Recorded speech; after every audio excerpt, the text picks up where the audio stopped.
Growing a business is hard, but it does not have to be. Once a week, we take a break from the hustle and bustle in business to talk about innovations and what's new in the C-suite. This is the Fractional C-Suite Retreat, and I'm Joseph Frost. Pull up a seat at the fire, grab a drink, smoke a cigar, and just join me as we relax, learn, and get inspired. This retreat is sponsored by your CMO, helping organizations grow with better marketing strategy. Welcome, welcome, welcome. My guest today is the host of the Drop-In CEO podcast. She's also on the board of directors for the Women in Flavor and Fragrance Commerce. We'll have to talk about that a little bit. And founder at Illumination Partners. Welcome, Deborah Coviello. Do you go by Deb or Deborah? Would you prefer Deb or Deborah? Deb would be great. Thank you. Yes, that's what I've been calling you. So, well, thanks for being on the show today. Well, I am excited. Thank you for the opportunity. I've so enjoyed getting to know you and your organization, and hopefully I can give back a little bit today to your audience. So thank you again.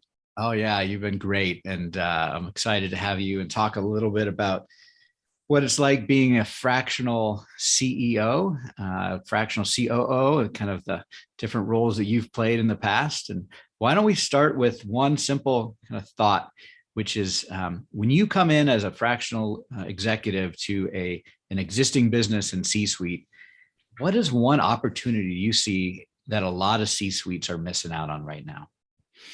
Oh, this is a big one. You ready? Having been in corporate for so many years, we are celebrated for getting results. And again, stakeholders, shareholders, interested parties, you are judged by that. And so people scurry, hurry, and get results.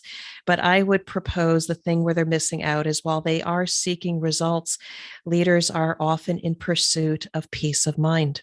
And it's two completely different things. You know, you want to get the results, but if you continue to be in that hamster wheel and this month you get the result and the next month you don't, have you really achieved peace of mind, or are you still up at night? And so I propose to leaders, stop being so results oriented. You're killing your people. What you need to do is be outcome oriented, because there may be months where you don't hit the mark, but if you're in it for the long game and have all the right people in the right roles with the capacity and capability aligned on the same purpose, and a lot of this is about the book, you will ultimately get to peace of mind. And when leaders get that, they know what that feels like. And if you've never felt settled about your role and your ability to lead others, you are missing out on something very critical to your leadership and organizations.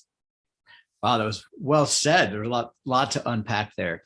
The question that came to mind when I was just listening to you say that was, what's the difference between results and outcome? You said that too much focus on results, but they should be focused on outcome. So explain that to me a little bit more. So an example of this might be a company wants to be number one in quality with their customer. And so people can game the system and get you those results. But so often they're done in silos and at the detriment of other metrics in your organization. So this month you may be great on quality and service, but your inventory or some other area, your pipeline may be off your profitability. It means you took your eyes off of that because you asked people to get a result. And if one organization is focused on customer service, another one on your sales pipeline, people are going to work in silos and not together. But if you pose to your organization something different, which is a greater outcome, we can get these results. But what would it look like to be the favorite of our customer, which doesn't necessarily mean number one? You may not be the cheapest. You may occasionally have a hiccup or a defect, but it's that deep relationship that maybe you've built with the organization, partnering with them, organizations working cross-functionally towards an outcome of being the favorite. And you ask people, what will it take to be the favorite? Then you completely change the landscape from people saying, technically, here's how I get that result, and their heads down, and they become transactions. That's what you've reduced your organization to, are simply transactions. When you ask people to come with their minds, what does it mean to be the favorite? People start thinking creatively and cross-functionally, and greater opportunities of things you should be working on. And yes, we still have to pay attention to the results. But when we bring people together and say, this is what it looks like to be the favorite, your customers are going to align with that because they know that they can trust you. you're loyal to them, and ultimately you're going to be the one they're going to want to partner with. That is an outcome of what you really want in terms of what does it take to be number one. It's very different. Yeah, I think that's very interesting. So I want to keep going there because I've got some questions that came to mind. The first comment I have is I've also recently realized that the less I am fixated on a specific, and I'll say result, Uh-huh. and detaching any emotion to reaching a specific result, the more comfortable I am at moving forward. And when things jigger, go back and forth a little bit, I'm okay with it. As a visionary, I see a clear future where I want to take the organization, and I get very fixated on that picture and I get very emotionally attached to it. And then when something comes into my world, I get up, a little anxious and upset and maybe lose my peace of mind. But when I detach from the end, the specific result, then I'm open to those backs and forth and those changes in direction. And so I've realized that personally as a leader that's helped me. But what you're saying as an organization, having that same approach to not tying yourself to specific results, but more of a themed outcome is transformational. And I want to ask the follow-up question that is, so then how do you set goals? Oh, you still have goals. I mean, but are you setting the right ones? You still have to set goals. You still have to measure people. You need to be able to provide feedback. But goals might be different. I mean, traditional easy goals are, do we have the right quality score? Is our service 99 point whatever? Are we having 3 inventory turns? Again, you can hear I'm from the manufacturing world. Yeah, you can have those. But I propose that those are often lagging indicators of validating the health of the organization. Are you moving forward? So, for instance, I want to make sure that I have people that are cross trained in all the different functions. So, if I need to put more people out there in the sales arena, I can take some of my customer service people. I can bring some people from operations and go face to face with the customer and build a partnering relationship. That's building capability in your organization. So, a leading metric you might want to start focusing on are how many people are cross trained in other functions.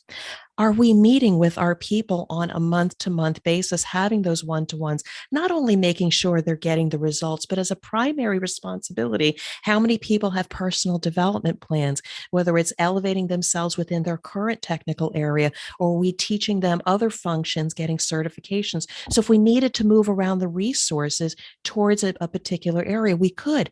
We should be measuring things like that in addition to the traditional ones that are easy and I might say lazy. Yeah, lazy. So is it more about looking at internal than kind of the external metrics as far as goal setting goes? I mean, we have to get a little bit more into specifics, but I'm a very human centric person. So I tie a lot of goals to those activities with humans because humans still run the world. So we can have an ERP system, a system that runs our operations, makes us better, faster, cheaper. But the goals we might want to set is, yeah, the system can get us more transactions on a per month basis, what have you. But are the humans trained enough to be able to respond to it, not just how to operate that, but know how to troubleshoot things when things go wrong? Again, I think you just need to look at more things that are around humans and their capability and the ability to pivot quickly as conditions change. That's the thing that leaders don't do, is they don't necessarily have their eye on when conditions change, and they fall victim to, oh, we had a pandemic. Oh, we had a supply chain issue. We should be doing more risk and opportunity work to try to mitigate risks before falling victim. And that's where those companies see those highs and those lows. So again, it's more of a mindset of what are you looking at and what are the risks and opportunities you're looking at? Okay, that makes sense. Yeah. So tell me a little bit about yourself. How did you get into this fractional role? And what would you call yourself? A fractional CEO, a fractional COO, fractional integrator, fractional coach? What's your title for what you do? Or do you have just one? And how So did you get to this point? you're not going to like my answer, and this is thinking on my feet, but I would prefer not to be put into a box. Yeah. People pay for the value of the skills and ability and my agility to be able to solve business problems. Now, if you wanted to put me in a box, my pedigree is quality and operational excellence. And so I can drop into an organization if they need quality leadership or a strategy. I have saved companies millions of dollars because of my operational excellence in cost savings and supply chain issues as well. You can also drop me in as a troubleshooter if we happen to have a recall, get to the root cause so we never have that issue again.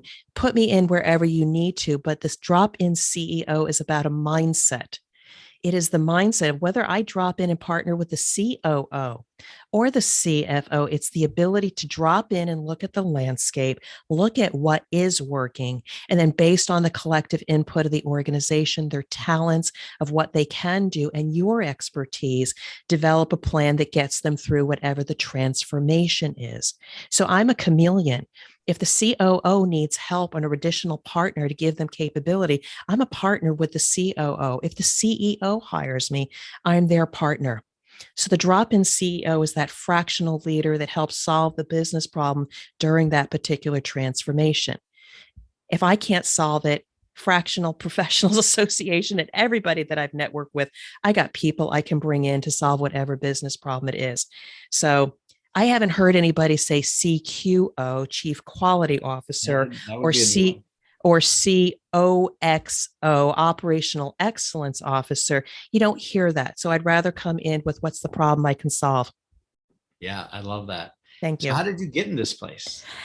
Um, Dropped in a Yeah. bunch of times. I mean, I might say in my corporate role in the last 5 to 7 years, when I finally ascended to those vice presidents of operational excellence or quality, I was always dropped into a crisis.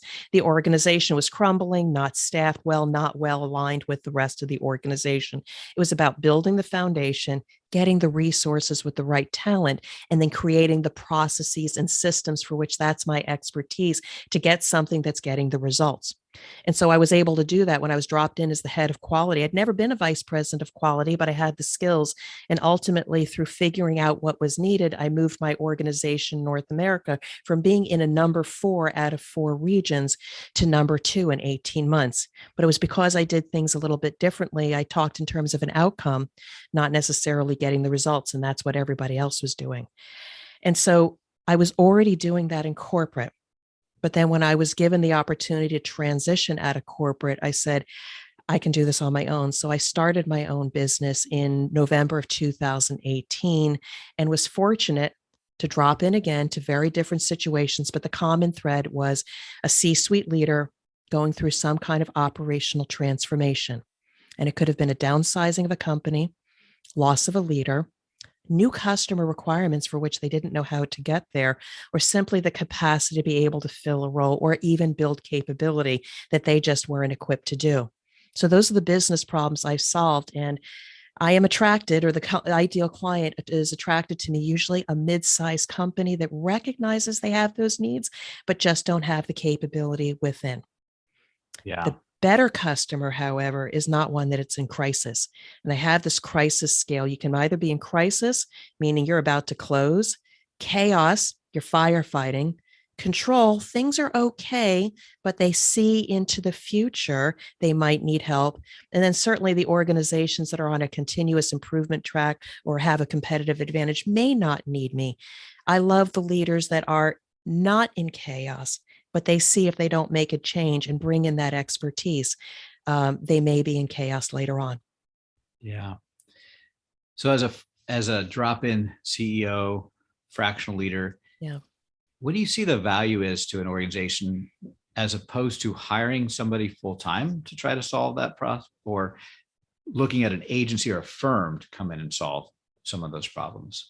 What's the value of the fractional or the drop-in leader as opposed to the more traditional route of hiring for it full-time or finding an agency or a firm? So the advantage is it provides the organization the agility they need to flex to the needs of the organization while focusing on their core competency, whether it's marketing or technology or services. Let them focus on what they're good at. And if they do a good evaluation about the work that's needed once the systems are set up, you may not need a full-time person once everybody is trained and the processes are established. You may simply need somebody to check and make course corrections as needed or training. So often we hire people full time and we never go back and look at the value that they're providing or what the work content looks like. And if they may only have 40 or 60% work, they stretch it out over 100% of their time. And then companies start losing money. So you need to evaluate the value of what they need done initially. And then what does that ongoing business model look like, allowing them to focus 100% of their attention on the core competency. And you could have us on a retainer basis, on a project basis, but it's very intentional and high value. That's the benefit. Yeah, I would agree. That's definitely the benefit.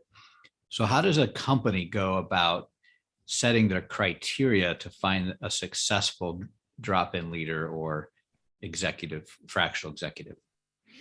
That's an interesting question. A couple things that come to mind is certainly if you don't have the expertise within, Mhm. uh, obviously you want to look with somebody that has been there, done that, often somebody with large corporate experience.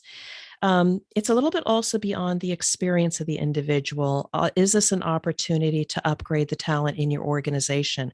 So it's not just the technical problem of providing a CFO offering, a chief marketing offering, but does that person also elevate the people in the organization? And that's my brand, because you can drop us in and, you know, if you never build the internal capability, you're always going to need us. And that is not the fractional leadership model. We design ourselves out of the organization. We can continue to advise as needed, but you should be looking for a person that has high ability in their own personal development and their ability to develop others, because we need to elevate the capability of your organization and maybe build the future CFOs, CMOs, COOs, etc. Yeah. That's what I think you should be looking for. So expertise, one thing you should look for, but then a a person's ability to develop your internal core competencies in people, Absolutely. and not with a lasting dependency, but more of let's develop it and transition out over time, or maybe transition into a different area of the business or different phase of the business that you can help with. And that's the beauty of what we do. That's what makes our work so rewarding, because clients come and go. We might forget some of them along the way, but it's the people that we impact. And I dropped into a particular situation where I was chartered to actually develop the quality leader, help them build a roadmap and execute it, because so often these medium-sized companies simply live in the day to day. And I also had an opportunity to develop a junior person, simply teaching them their technical competencies. And oh my, oh my. Well, I was chartered to really develop the higher level leader. They went through the actions of developing a strategy, but each time I would return, there was always an excuse for, I didn't have time, there was this crisis, etc. But then the junior person saw and recognized the capability of, teach me how to interface with the plant manager. I need to know how to articulate a more significant message so they understand the importance of the role that I am assuring in the organization. And oh my, that person ran with it. They were even to the point where they were frustrated because they were engaging with the senior leader and they were being challenged on their knowledge. I said, that's good, because now you're starting to influence up and have conversations with leaders to influence them. That's the beautiful work we do. We, if nothing else, we can awaken people to their truest capability far beyond the technical problem that we've solved. We have a unique opportunity to elevate people and change organizations, not just solve a problem. Yeah, and isn't that what the best leaders are supposed to be able to do, is develop the leaders underneath them? So as a fractional leader, you can have that same impact on an organization, Yes. maybe even a greater impact in some cases, because you're external to the day to day. So you might have a more um, uh, third party type coaching relationship and mentoring relationship that a colleague next to that may not have the same. But it's One of just a the matter of capacity or capability. If a senior leader brings you in for just that, it's not a knock on their capability. But I think I talk about this a bit in my book about corporate courage. A lot of leaders start feeling like uncomfortable, lack of peace of mind, and they know they have to do something, but don't even take the time to recognize maybe I need a fractional leader. And then even when they find organizations such as ours, the Fractional Professionals Association, they don't have the courage to pull the trigger because they say, oh, I can do this on my own. The true tragedy is when they're in crisis and they say, oh my, I need somebody now. There's a bit of flurry of activity as we get things stabilized. The true leader that I love working with is the one that's starting to feel uncomfortable. And if they're smart enough, they may enlist our services sooner before it's a crisis. And maybe we can identify and mitigate risks that they may not even recognize. Yeah, that's great. One of the challenges of being fractional is it's hard to feel like part of the team. What do you do to combat that? Oh, I wish I could solve that problem. There's a couple things I see here. So actually, as soon as we're off this call, I have a client. We're done with our project, but I still, if they reach out to me, I'll answer a few questions. They love you when you're working with them. They feel like, oh, you saved the day. They so appreciate you. And then maybe if the project ends, they go dark. Wait, we had this great relationship. Why aren't we still talking to each other, kicking around some ideas? It gets very, very lonely in the silence. And I think when we are just results oriented or transaction oriented, we have to just put that aside, because when they call you and say, hey, Deb, can you help me? Which I just got an hour and a half ago, that, ooh, the relationship is there. It's just like almost a friend that you haven't talked to in a couple years. But when you pick up the phone, you feel like you just picked up. Those are the best customers. But in the meantime, as a fractional leader, suck it up. It's going to get lonely in between. You Yeah. want to be part of it, but that's the trade off of doing the work we love to do. It's either you can be in a corporation and be a part of a team all the time. On the other hand, were those relationships really strong, or are the relationships you build with your fractional clients? Those are the ones that you just want to hug them. Yeah, for sure. And then when you're in an engagement, like in the weeds doing the work, Yeah. how do you intentionally create relationships maybe outside your core person you're in contact with to the rest of the C-suite team, to others that might be just tangential to the relationship, but over time might be really important to establish, because you're not walking down the halls, you're not sitting by the water cooler. How do you, or even do you, reach out and try to make those additional relationships? It's a very interesting question, because there's a fine line between the work that you've been called to do and the evil consultant thing of kicking the boxes and walking around and trying to do business development and get your next gig. They're on to you. And I remember going through the factory, we had a problem we were solving, but then I said, gee, have you thought about this? And have you thought about that? Because you already have a good relationship, it's okay to make those suggestions. And they say, yes, we've thought about that, but that's not in scope right now. I said, okay. So I think it's just still about building relationships. Don't be out to get your next gig, because when the time is there, and if they know you and say, hey, can Deb do that? You're top of mind. So I think the goal of the outcome is to be top of mind, not necessarily mustering up your next gig. Yeah, for sure. So I had talked to you earlier about the 7 compass points, and I thought that was an interesting conversation we had. Can you explain that a little bit more? So the 7 compass points, it's actually 8, but true north is peace of mind. And that's ultimately where we're trying to get to, is peace of mind. Around that, there are 7 compass points that have come together after so many years of just seeing what is and is not working. And I'll talk to you about being a STEM professional, Lean Six Sigma black belt, have my toolkit, solve any problem with people, process, and tools. That's how we're trained, and it solves most problems. But as I moved up in the organization, I realized there were more complex issues that needed to be resolved far beyond those tools that were taught. So Fast forward corporate the last 5 years, and in the last couple of years in my business, I had all these observations. And the compass points, I'll just describe them briefly, really are my approach to going into an organization, assessing the landscape and identifying one, two, or three that if you just pull on them just a little bit, it'll start steering the problem or the ship back to true north. So people, process, and platforms, those are three that are about not retraining people, not writing procedures, and it's not buying the latest technology, but it is more about how do we develop the people to be able to interact with their situation, how to get teams, the process of interacting with each other, and then giving them the tools to be accountable, to have difficult conversations. There's a lot of human development and leadership development in there, not just the old way. And the key thing is that the senior leader of the organization has to be active in that, not just assume the HR wing of your organization is going to take care of that. Purpose is common to many business models, but the performance compass point's a little bit different. It is not your lagging indicators of service, top line growth, et cetera, but it's once you set your purpose, does every person in the organization have the skills necessary to be able to achieve that purpose? And wherever there's gaps, that's the performance that you have to manage. So again, a human dimension, but the two ahas that I had when I was in a corporate role and we were integrating smaller acquisitions, they were hell bent on it being a technology solution, getting them on their platform so we could realize the value of the new portfolio.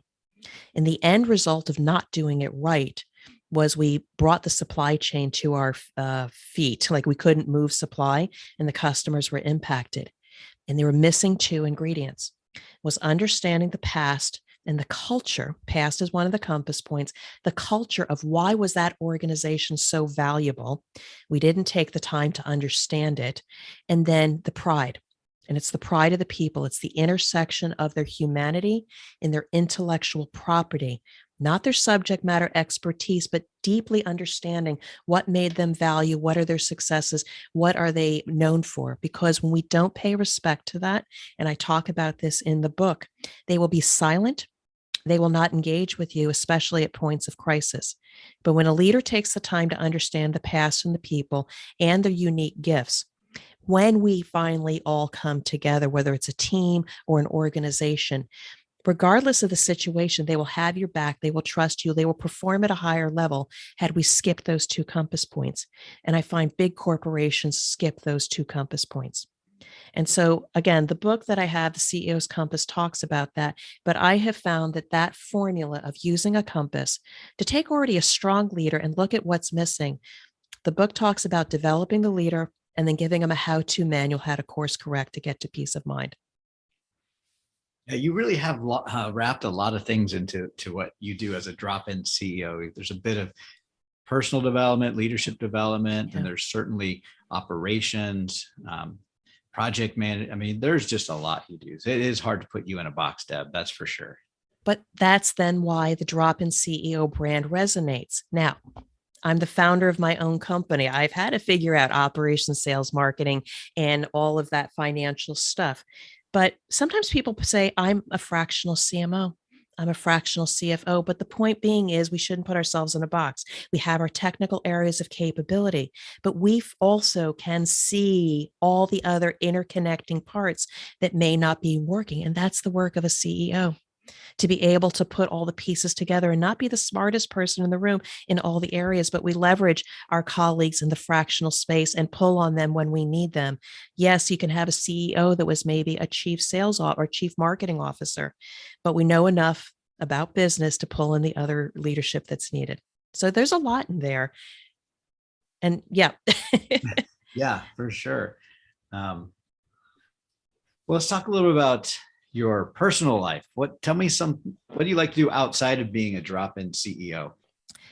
Well, just before we got on, I'm talking to my husband. I can't find my pumpkin fudge recipe because I love to cook, and cooking is how I build community. And in a few hours from now, I'm actually heading over to our curling club where, yes, I throw 42 pounds of stone on ice. I sweep really hard and scream at people. It is an athletic sport, it is on the Olympics. Stay tuned for February 2022.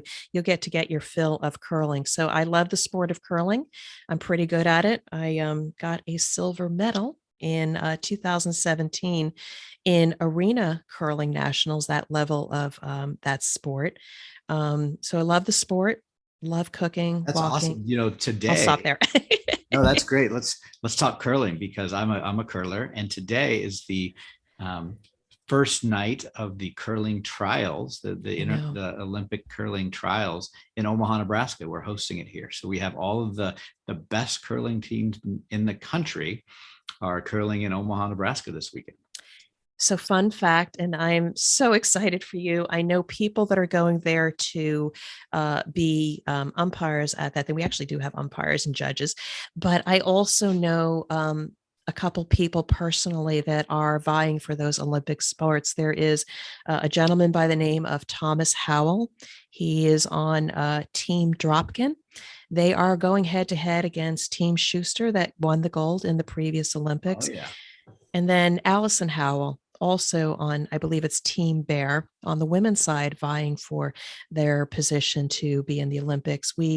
Their mother and father, Rachel and Bob Howell, got my husband and I into curling over 12, 13 years ago at a small curling club in South Plainfield, New Jersey. It was rough, but we stuck it out because it was just a wonderful sport. And because of that chance meeting, we curl, and now we know two people vying for Olympic spots. Isn't that cool? I would consider myself a drop-in curler. I love the sport. I just started picking it up a few years ago. Some buddies of mine, we show up and curl. We've not been professionally trained or coached, but we're keeping our record of losing intact. But we have a lot of fun. It is such a unique sport. I think we are fortunate to have played it. A lot of people have seen it on TV and like, oh, it's kind of mesmerizing to watch it when it comes on during Olympic season. But when you actually play it and realize how unique it is and how hard it is to throw that stone on the ice and sweep and the strategy behind how it all works, it's a fun sport. It's a lot of fun. So, what position do you like to play? Well, so I am the best of the worst. So that means I get to be the skip. Okay. Yes. Yes. And for those who are listening, Skip is the captain of the team. We have to play the strategy, work with the ice conditions, work with the skills of the people, and some of it's just hope and a prayer that the stone lands where you want it to. Yeah. There's a lot of strategy involved, but then when your team can't execute, it's a lot more luck. Sound kind of like business, right? You can have the best strategy, but if you can't execute, who knows where that stone's going to end up? There are so many leadership lessons in curling. And in fact, it's so blended with business. On my website, on the front page, I actually had a professional video done where part of it was in my curling club. And I talked about how we bring together people's skills and then the conditions and then knowing what the outcome was and then playing the strategy. And then it cuts over to how I perform in business. And you see me in a business environment. So again, it's the drop-in CEO. You're dealt the hand, you're dealt the cards of who are the players, the conditions, etc. And then you leverage and do the best of what you have. I remember I was still a kind of a junior curler, and I had two people that were the less experienced. And I remember asking them to make hard shots, and they were missing the hard shots. And then my vice skip came up to me mid tournament and said, Deb, I said, you're not playing to their strength. Have them make these shots. And then we, as the more senior people, will pick up the legwork. And as soon as I started changing the game, listening to a person mentoring me, and I changed the game, we eventually got to the semifinals. So it is so much about business, listening to the people, playing to their strengths to get the outcome you want. Yeah, I love that. It is important. didn't recognize it, but I certainly look at who's throwing and determine what I'm going to ask them to do. Yeah. Because so many times you want them to do some amazing thing. Like I can't even do it, but you as a skipper, like, oh, this is the shot we should throw. But the reality is nobody in my team could make that shot. So understanding that and just being a little more aware of people's limitations, then you can adjust the strategy a little bit. And that's probably better than trying to make everybody hit a home run shot every single time. But if I could react to that, you'd never know, because I can tell you, I was in another tournament. I'd only been curling for 2 or 3 years, my husband 1 year, and we just wound up being matched up. The total years on our team was about 10, and we were matched up with a team that probably had about 50 years of curling experience. And I remember I was holding the broom for my husband. There were a lot of stones in the house. My hands were crossed behind me. My back was to the warm room, all the people looking at me. And my husband made a shot that popped out their stone, and we wound up sitting 6 and beating the team. So you just never know how the game can change. So don't short sell people on your team. Ask them to do something hard. They might actually succeed, and then you wind up with a win. Yeah. I think that's so much. I love the parallels between curling and business. That would be, I'm going to check out your videos, see if it gives me any ideas, but that could be a fun blog or lesson to teach people. I've written a couple articles on life lessons in curling. That's perfect. That's perfect. Okay. Besides curling, what else do you like? You got curling. We've got fudge. I love to cook. I mean, you look at my husband, he's gained 50, 60 pounds since we've been married. Love to cook. I have also been, I've done volunteer work over the years. I was a Cub Scout leader, Girl Scout leader, committee chair. I always seem to rise to that board or committee chair position. But right now, a couple organizations I really, really love, and I also do mentoring, is the Women in Flavor and Fragrance Commerce. It's a niche organization for which I'm on the board. So I will plan events to help network and educate, but also I mentor the next emerging leaders within that organization. I'm also on the board of the American Society for Quality for my Cincinnati chapter. I organize programs, lunch and learns. I also mentor people there. There's always a point of serving the orator organization, but also mentoring others. Because the big story is I didn't have a mentor up and coming. I had to figure things out myself. But had I had a mentor, who knows where I would have been. So that's one of the things I absolutely love. And I will tell you some of the stories in my book, The CEO's Compass, come from those opportunities to develop others and just see the light turn on. So that's a little bit more about what I'm made out of. And love to walk. And my sidekick, Reagan, is in the room right now. My dog, a breed between Schnauzer and Terrier. Hopefully the postman doesn't come by and start doing a cameo appearance. Exactly. Well, that's really, really How about cool. My kids? You want to hear about my kids too? Oh, everybody likes to talk about kids. Absolutely. Yeah. Real quick. So I used to think that my legacy was in my kids and what they're going to do, not necessarily what I do. I've since changed that, but I do have one child. He is in Switzerland, married, joined Deloitte, and his wife is doing a postdoc. And then my middle son is in Germany. He, after school, went back in the military. So he is in Ansbach, Germany. So I had the good fortune of back in August, when COVID started settling down, to visit both of my children in the country and see the countryside. So kudos to my children that recognize the value of international travel while they're still young. Absolutely. And not being tied down. How did you end up with 2 children overseas? Do you guys have connections to that part of the world, or just happenstance? It's just happenstance. My son and his wife had already been to Ecuador and a couple other countries because of her PhD work. So being young and adventurous and being very worldly, because my son also did some traveling while he was in college. He was part of several organizations where we were promoting the voice of youth in economic and environmental studies. So my eldest son even went to Taiwan as part of a tour of college students and spoke at in front of a group of 100,000 people Wow. about the voice of youth in society to create the future versus letting the next generation create that. So we've always been an advocate of them touring. My boys also, one of them went to Ireland for a work study, and when one of them says, "Oh, I'd love to go see my brother," my husband and I looked at each other and we wound up sending him over for a week so he could experience Ireland with his brother. So we don't have connections, but my husband and I have been around the world and we see the value Yeah. of understanding. And my daughter, now in architecture, next summer will have the opportunity to go overseas. So we're already talking about the different countries that she can visit as well. It really, really helps your perspective. Again, we're part of a global organization, but it's very helpful in business to understand the different cultures that come together and how do we need to pay respect to those different cultures in order to get a certain result. So it's valuable part of their education. Yeah. I think post-pandemic, the idea of a global workforce is even more norm than ever before. We personally at URCMO, we have 6 full-time employees that are in between Mexico and the Philippines and Canada.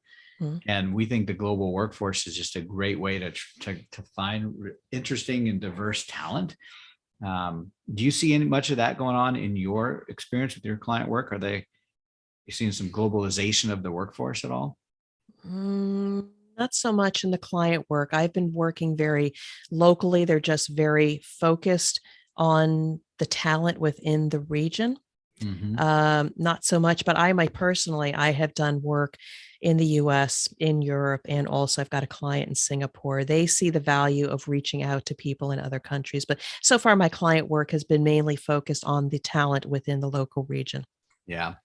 We see clients outside of the US it's a great way to access expertise in the US from finding fractional leaders. So we've got people in Australia Right. and Europe that are trying to sell into the US and they want a US based CMO to help them do that. That makes a ton of sense for lots of different reasons.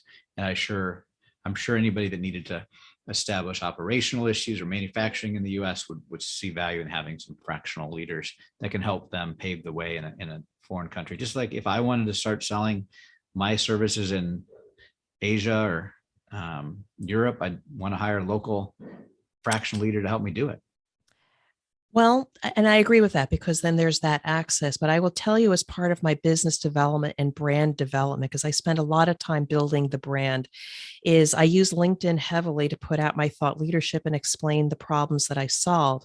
And as a result of that, from podcasting, because not only do I have my own podcast, but I've been sought out to be a podcast guest on their shows. I'm recording next week one in Malaysia. I've done one in Singapore. I have been told, are thirsty for knowledge and expertise. And I've seen and talked to a few people that wound up going overseas that they respect our expertise, and if they don't have it in their country, they have the courage to reach out. So there are untapped markets for the fractional leaders out there to potentially put your brand out there. There may be opportunities outside the local domestic area. Yeah, for sure. What do you see as the future of fractional work? I wish, well, I wish more senior leaders in the medium and large organizations would just see that as an extension of the work that they're doing. I hope and wish and believe, based on the demographics and the economy, the future of fractional work is going to be significantly higher. But what I do see is we have to develop the capability and expertise of that fractional professional to know and understand what it's like to do business development and be able to create a business and sales and marketing. We don't necessarily have those skills. And so I've been on a journey. What is sales? What is marketing for me that I take from the gurus? What is putting together a budget, setting a vision, setting a long-term strategy? That's what the fractionals need to do right now. Yes, we're lucky if we're able to bolt onto a fractional organization, but just know this is going to become our reality as we get downsized out.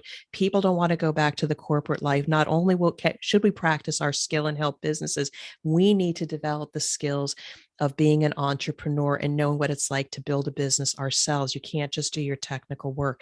But I see it as a growing area by virtue of all of these organizations popping up. I've been courted by a few.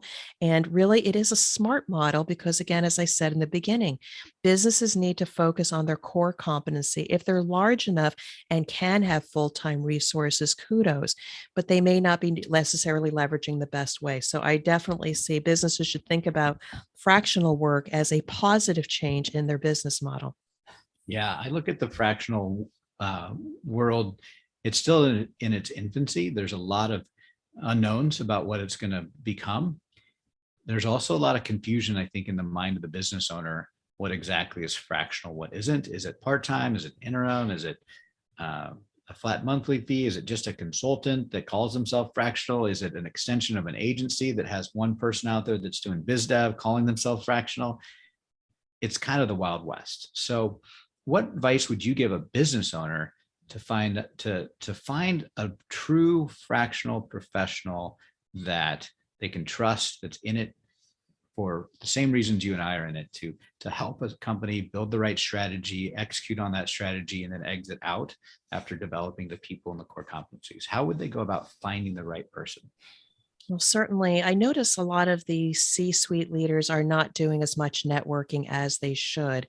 I definitely think they should be part of some C-suite board of advisors or professional networking groups, because if they're having an issue, somebody else in their network has probably had the same one.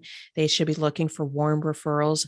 And I just think that they need to do more networking at this point. Because it's kind of lonely. They know their business, but they don't know what's outside. So get associated with something like the Fractional Professionals Association. There's also the Gig X organization, where there's a whole database of fractional professionals in there that you can pull from. There's quite a few out there. Just start finding those organizations.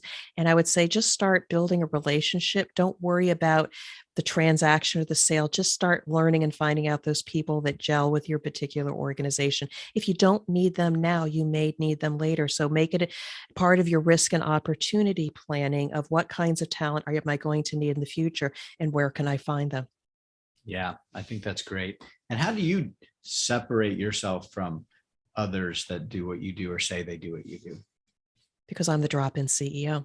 There you go. You've So, created your so brand. I created my brand because, well, quite honestly, when I entered this space of being my own business owner, it was terrible. I had a lot of doubt, like, oh my, how am I going to compete with, I don't know, the Price Waterhouse, the Accentures, all of these business consulting firms. And then I had to deal with consulting gets a bad rap. And then there was no way of me ever catching up. But instead, the brand is to differentiate myself. And what makes myself different? Out of the mouths of babes during the middle of a podcast interview, somebody says, "What do you do?" And I said, "Well, I'm kind of like a drop-in CEO, drop in, assess the landscape, do X, Y, and Z." And it was all because I remember being in an IPO startup company where we were floundering. And the venture capitalist dropped in a CEO. He rolled up our sleeves, showed us how to manage operations on an Excel spreadsheet, built our capability, and got us out of trouble. And eventually we went IPO. It was because of that leader from the venture capital private equity world dropped in and did the work that was needed now, knowing that they're going to need different leadership in the future. That's what came out of my mouth. And he said, "That's brilliant." And I said, "What?" And I said, "The drop in CEO." And it took me about 5 months to realize that's the differentiator. It's dropping into the situation and solving the problem for what they need then. That's the noble work. So I don't compare myself to consultants or business advisors. I'm a trusted authority that helps people through operational transformation as the drop in CEO. Yeah, And, that's terrific. I work and with the, a lot of and talk to a lot of fractional professionals or people that work for me, other fractional CMOs, and also members of our Fractional Professionals Association that we both belong to. And then prospects and people looking to join our organization. And the number one issue that they all have is marketing and lead generation. Because right now, the business owner isn't really aware of exactly what the value is of a fractional leader is. The ones that have them see the value, and the ones that are looking are starting to realize that they're out there. But it's not commonplace to understand that you can go find a drop-in CEO, a fractional CMO, a fractional CTO. Probably the fractional CFO has been around the longest, so people kind of heard that term, but the rest of the C-suite, it's pretty new. So what we do have control over, you talk about sales and marketing. Mm-hmm. Marketing, we have complete control over. Sales, we may not. It's about that relationship and when the customer is ready. But what we are doing right now, and what all individual fractional leaders need to know, is start marketing yourselves. And it's not a sales pitch, but put out that content, that information. Because I'll tell you that now, 3 months into heavy marketing of my brand, when people come to meet me, they say, well, I already know you. I've been watching your content. I've been reading your blog. Make an investment now in marketing about what it is, the role that you fill, and then your unique value. It makes the business development cycle a little bit shorter once you get those warm introductions, and then they have all that content to validate. Oh, I get you. Now let's start talking about the business opportunity. It feeds the other. And that's an opportunity for some of the fractional people. But I love the work we're doing right now, putting this content out there as well. Yeah. So what is the marketing that you've been doing that you attribute your recent success to? The best one is the Drop-In CEO podcast, because I've been able to now interview over 170 leaders, authors, other podcasters, senior leaders in organizations to build out my network and build that trust and relationship to be top of mind. That's been the biggest investment. However, there are playgrounds. LinkedIn is my spot. You will see me not only on there 6 days a week, multiple times, and it is not only elevating my brand, I elevate other people as well. Is that give back, and also putting out my thought leadership. And that's also been a great playground to hone my talking points, and get the word out there. And even as late as this week, somebody looked at me and says, if you tweak this a little bit more, it will even further resonate with potential clients. So just start doing something, push the button on that iPhone, take a video of what you're thinking, put it out there. It doesn't have to be perfect, but it's something you can control, and it will help with business development. Are you doing more video than written content, or more written than video? How are you mixing it up? I do it all. So you will see short form posts, 6, 7 times a week. You will see twice a week audiograms from my podcast. I do a long form post article that goes on LinkedIn, as well as my website and newsletter. I am doing a LinkedIn live once a week. I bring somebody on and we just jump on and talk about something in line with our brands. But I've been told also, Deb, push the button a little bit more on just, hey, I had this thought. I did that a lot in the beginning. 6 days a week, put out a 1.5 minute digestible video. I'm actually going to start swinging back and doing a little bit more of that. So don't play the algorithm. Just put out something that gets your thoughts out there, and get people to know you. Yeah, don't overthink it. Just do something. Just do it. Yeah.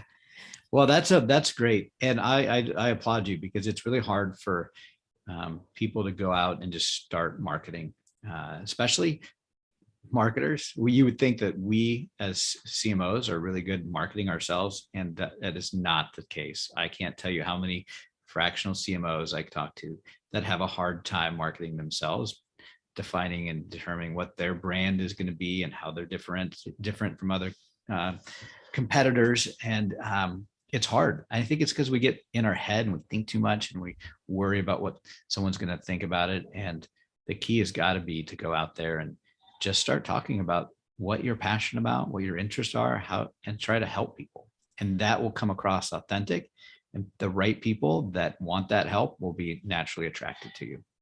And also understanding what differentiates you, and don't, like you just said, something all in your own head. I will tell you just something that I do as virtue of me being an active listener in doing problem solving and root cause analysis. I have learned to listen to what people are saying. And somehow, if you engage in a conversation with just an impartial person, we will hear and see things about your unique brand that you just think, oh, shucks, that's just what I do. But then we'll say, oh my, what you just said, no, back up a sentence. You just said this. Sometimes it could be the key to saying, okay, I'm a CMO that does this.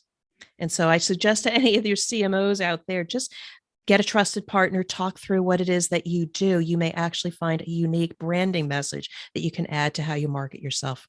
Yeah, that's great. Well, thank you so much for your time today, Deb. Is there anything else you want to share with the audience? Or I know we talked about if someone wanted to get a hold of you, the best way is on LinkedIn, right? That's your preferred place to connect. But the best place for the resource, my single call to action, dropinceo.com. That is my website. You go to dropinceo, dropinceo.com, one-stop shop for learning more about the book, my blog posts, my services, and the Drop In CEO podcast. Would love to hear people, and you can contact me. Let's just start a conversation. I love just getting to know you and building relationships. Well, this has been great. Thank you so much. I appreciate it. And we'll be talking soon. All right. It was a pleasure. Thank you so much. Yeah. Thanks, Deb. And that's a wrap. There's another successful episode of the Fractional C-Suite Retreat. See our show notes and more episodes at fractionalcsuiteretreat.com. This podcast is sponsored by your CMO, helping organizations grow, save time and money with better marketing strategy and fractional execution. Visit them at yorcmo.com, yourcmo.com. Spelled wrong on purpose.